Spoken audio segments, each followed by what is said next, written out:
안녕하십니까, 이진건TV입니다. 논평 시작하겠습니다. 조정래 작가 여러분 아시죠? 태백산맥, 아리랑, 한강 이런 대하소설을 많이 쓴 작가입니다. 좌파에서는 아주 대문호 그런 대우를 받고 있죠. 그렇게 칭송을 받고 있습니다. 거기다가 그의 작품은요, 이런 작품들, 태백산맥이니 이런 작품들은 좌파에 있어서는 이것이 문학적 바이블쯤으로 인식되고 있을 겁니다. 이런 대단한 사람이에요. 이 대단한 사람이 진중권 전 동양대 교수들어 법적 조치를 취하겠다 이렇게 윽박지르고 나왔습니다. 명예훼손으로요.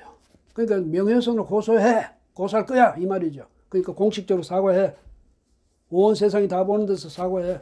아니면 그냥 고소해버려 이 말인데 우선 좌파 사람들 왜 이렇게 고소를 좋아합니까?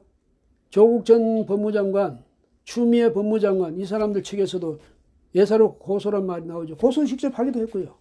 이제는 문인이라는 사람까지 나와서 기분 나쁘다고 고소하겠대요. 명예훼손으로. 근데 그러면 이런 사람일수록 자기가 모욕 줬던 사람들, 자기가 명예를 훼손했던 사람들에 대해서는 그러면 제대로 사과를 하느냐? 아니에요.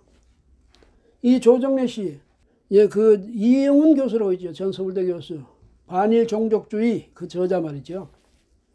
이분에 대해서 매국노이고 신종매국노라고 합니다. 신종매국노. 그 다음에 민족 반역자랍니다. 그러면서 이 사람이 하는 말은 다 거짓말이다. 이렇게 이거보다 더 심한 모욕이 어디 있습니까? 이 사람도 학자잖아요. 서로 같은 이 사람은 작가고 이 사람은 학자인데 명색이 학자들을 이렇게 말하는 사람이 어디 있습니까?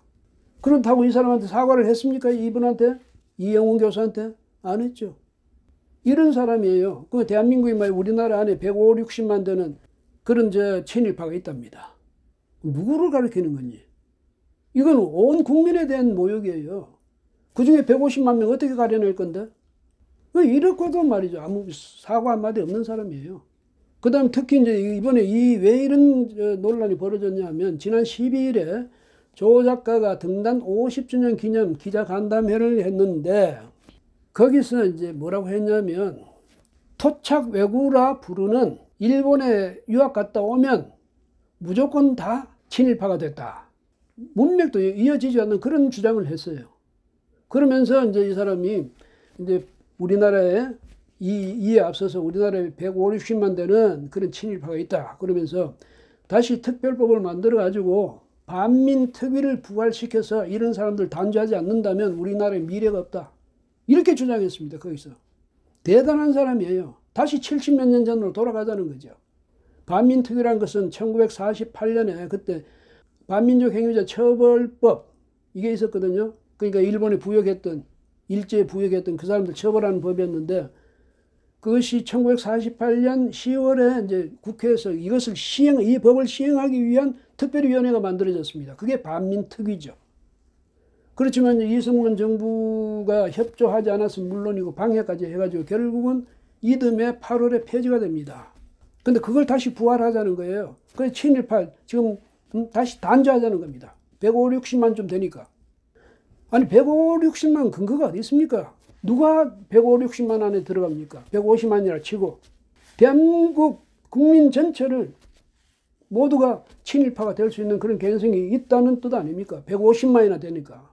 그 사람도 가려내야지. 명백히 가려내지 않으면 이것은 국민에 대한 모욕행위죠. 이런 짓을 하고 있어요. 그러니까 이제 진중권 전 교수가 이거야말로 광기다. 이건 이제 이 정도가 되면 이건 광기다. 아니 미친 짓 아니냐 이 말이죠. 어떻게 말을 그렇게 하느냐 이 말이죠. 그 말에 대해서 한 말이거든요. 예, 그러면서 만약 그런 식으로 그 다음에 그날 또 페이스북 또 12일 날 그런 페이스북에 올렸다가 그 다음에 또 페이스북에 무슨 글을 올렸냐면 대통령의 딸도 고쿠시칸 대학, 일본의 고쿠시칸 대학 거기 재학했다는데 그렇다면 그 사람도 그 대통령 딸도 이제 반민특위 만들어지면 거기서 단죄 받아야 되겠네 이제 그런 이야기도 또 거기 썼어요. 그랬더니 조정래 씨가 나한테 대선배한테 말이지 그런 말을 하냐고 무례하고 불경하다. 근데 무례하다는 것은 무례하다는 말도 해서는 안 돼요. 왜냐하면 자기가 그렇게 남들 모욕을 주지 않았습니까? 그 자리에서 이영훈 교수 모욕 줬죠. 160만에 달한다는 그 친일파 만들어가지고 모욕 줬죠. 그렇게 했으면서 자기는 그렇게 거기에 무례하다고 합니까? 그 다음 불경은 또 뭡니까? 왜 자기한테 공경해야 된다는 겁니까? 그러니까 이게 말이 안 되죠. 나이 자랑 그렇게 하면 안 됩니다.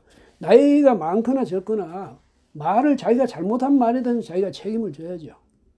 그렇지 않습니까?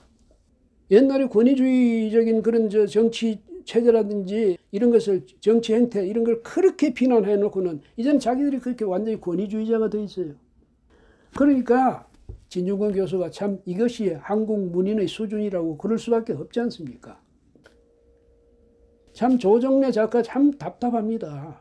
그래 놓고 또 뭐냐면 14일날 KBS 라디오에 나가서 진행자하고 이제 그 이야기인데 그때 진행자가 묻습니다. 선생님 우동 먹어도 괜찮죠? 초밥 좋아하시죠? 선생님도 이렇게 이제 묻습니다. 그랬더니 조정래가 당연하죠. 그리고 일본은 우리와 민족적인 감정이 원수적 입장에 있을 뿐이지 그들의 전통이나 또 가업을 이어받는 거나 그런 것들 미담이 굉장히 많습니다. 이런 식으로 혀 꼬이는 소리를 합니다. 이렇게 구차하게 그 변명하고 그럴 바에는 차라리 말을 않는 게 좋죠.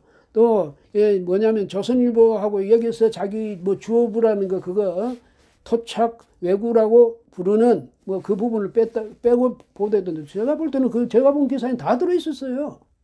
자기 보는 기사에서만 빠진지 모르지만 어쨌든 그래놓고는 이런 신문의 의도적인 왜곡 때문에 상처받거나 기분 나쁘셨던 언짢았던 유학 갔다 오신 분들께 제가 정말 신문들을 대신해서 사과한답니다.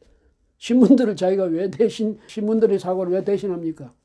신문들이 사과할 일이 있으면 신문들이 하는 거지. 그러니까 그걸 토착 왜구라는 그 표현 그걸 빼버림으로 해서 모든 유학 갔다 온 사람들이 그렇다는 식으로 덤터기를 씌우고 모략을 한 것이다.